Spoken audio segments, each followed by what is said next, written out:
Dito tayo mga kababayan. Sunod. Mm. Dito tayo sa Duterte Youth.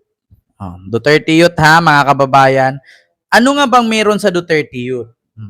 Ang Duterte Youth kasi, mga kababayan, Duterte Youth Party List, hindi po nakapagproklama kasi ito po ay disqualified nga daw di umano ng COMELEC. So ngayon, itong Duterte Youth Party List, meron nga daw silang ilalabas. Ito ha. According dito mga kababayan sa MPAC Leadership. Dito sa MPAC Leadership, basahin natin. Kabataan hits Duterte Youth threat to expose corruption as self-serving. Sabi dito, Kabataan Party List Representative Raul Manuel on Tuesday, May 20, slammed Duterte Youth threat to rebuild alleged corruption in the government, calling it self-serving and questioning the timing of such claims. Self-serving kung may alam pala sila tungkol sa korupsyon, bakit di nila isiniwalat dati pa? Sabi ni Representative Manuel ng Kabataan Party List. His remark came a day after Duterte Youth Party List Chairman Ronald Gian Carlos Cardema issued a fiery statement warning the Commission on Election COMELEC that if their group is not allowed to assume its congressional seat, he would expose kalukuhan involving Congress and COMELEC official. So, sabi dito mga kababayan, kapag hindi daw makapagproklama ang Duterte Youth Party List, may ilalabas daw or i-expose daw ni Cardema ang kalukuhan involving congressman and COMELEC official. So sinabi ko sa inyo COMELEC at sa nagkukontrol sa COMELEC, sabi niya, ikikwento namin lahat sa taong bayan ang mga kalukuhan ng gobyernong ito.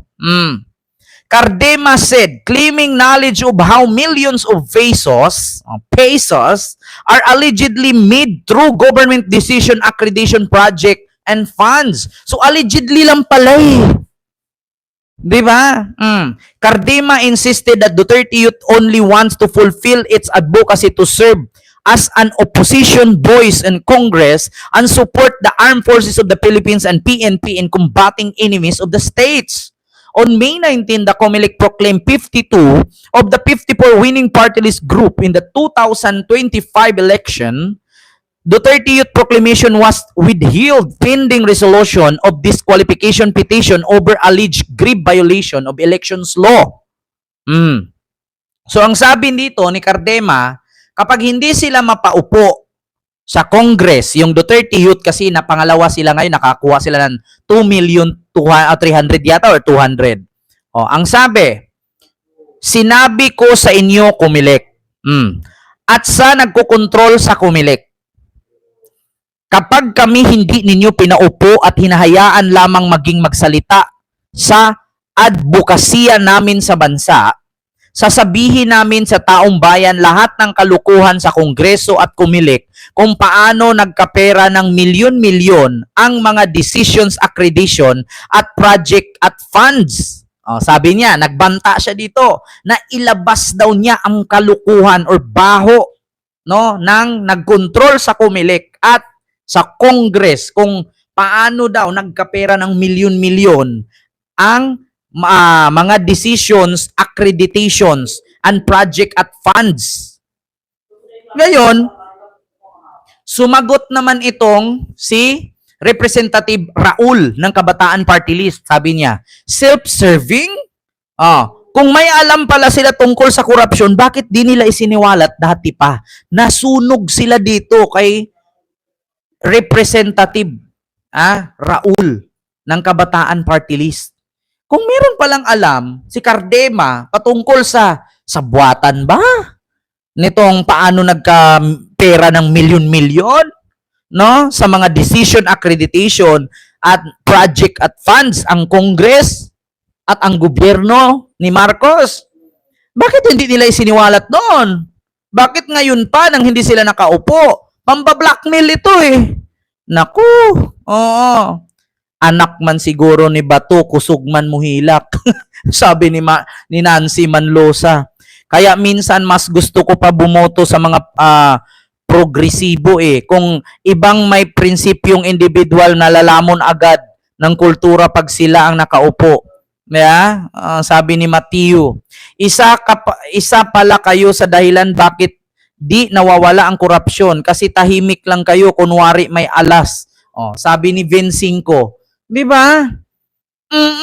Meron pala kayong alam sa korupsyon, bakit tsaka na lang ninyo sabihin kung sa ngayon naiipit kayo? Bakit hindi nyo sinabi noon? Ngayon na hindi kayo makaproklama at i-disqualified kayo, tsaka nyo sabihin na may baho, may korupsyon sa kongreso. Ba't hindi nyo sinabi noon? Di ba? Hindi ngayon, instead na maawa yung tao sa at maniwala yung tao sa inyo, ang mangyayari, sasabihin pa, kasabwat pala kayo. Bakit ngayon lang kayo magsasalita? Bakit hindi nyo yan sinabi noon? Leche plan. Di ba? Yun mga kababayan. Tignan natin yung mga komento, Maraming komento. Ang ikwento nila ay puro naman kasinungalingan dahil dyan sila magaling. Sabi ni Cheng Balasote, Duterte ka nga ang hilig magbanta pag nasasapul sa mga kalukuhan na ginagawa. Sabi ni Lorna Garcia. Sunod, tignan pa natin mga kababayan. Manang-mana sa pinagsilbihan, magbanta pag hindi nakakuha ng gusto. Parang yung Vice President na nagmaktul kasi siya daw prayo dapat sa helicopter para makauwi sa Davao. Siya daw ang prayo sa helicopter. Kaya galit na galit. Hindi lang na uuna sa helicopter. Wala na, kinaaway na si BBM. Yun naman talaga totoo mga kababayan. Yung unat sa poll na galit ni Sara kay BBM, hindi natupad ni BBM ang kagustuhan niya na siya ang unang gumamit ng helicopter para makauwi sa Davao. Yun ang unang reklamo ni Sara. Hindi daw siya pinayagan ni BBM na gamitin ang helicopter para makauwi sa Davao. Di ba, mga kababayan? Ngayon, imbis na maniwala ang tao na ginigipit kayo kasi Duterte ang pangalan ninyo, may kinalaman kay Duterte ito. Ngayon, ang tao sasabihin tuloy, alam nyo pala may korupsyon sa Congress, ba't hindi ka kumanta, ba't hindi ka nagsalita? Kung saka ngayon naiipit ka, tsaka ka magsasabing ganyan. Di ba? Di ba ka vibes? Miguel, shoutout po sa iyo dyan, ma'am. Isang pugad na pisa, kaya iisa ang tunog. Sabi ni Chef si Rama. Ito. Ito, sabi ni sakling-sakli broad ang pagkasabi mo. Matagal na palang merong dapat isiniwalat niya. Bakit ngayon lang niya sasabihin? Bakit hindi noon? Di ba? Ayan yung mga comment. Punta kayo sa Impact Leadership. Kay Cardema at kay Raul Manuel ng Kabataan Party List. Kung may alam pala tungkol sa korupsyon, bakit di nila isiniwalat dati pa? Di ba? Ganun lang naman. Kaya ngayon, hindi na sila napapaniwalaan. Bugbog ang inabot ng isang tomboy. Naku, Sara, mag-ingat ka. Tomboy o binugbog.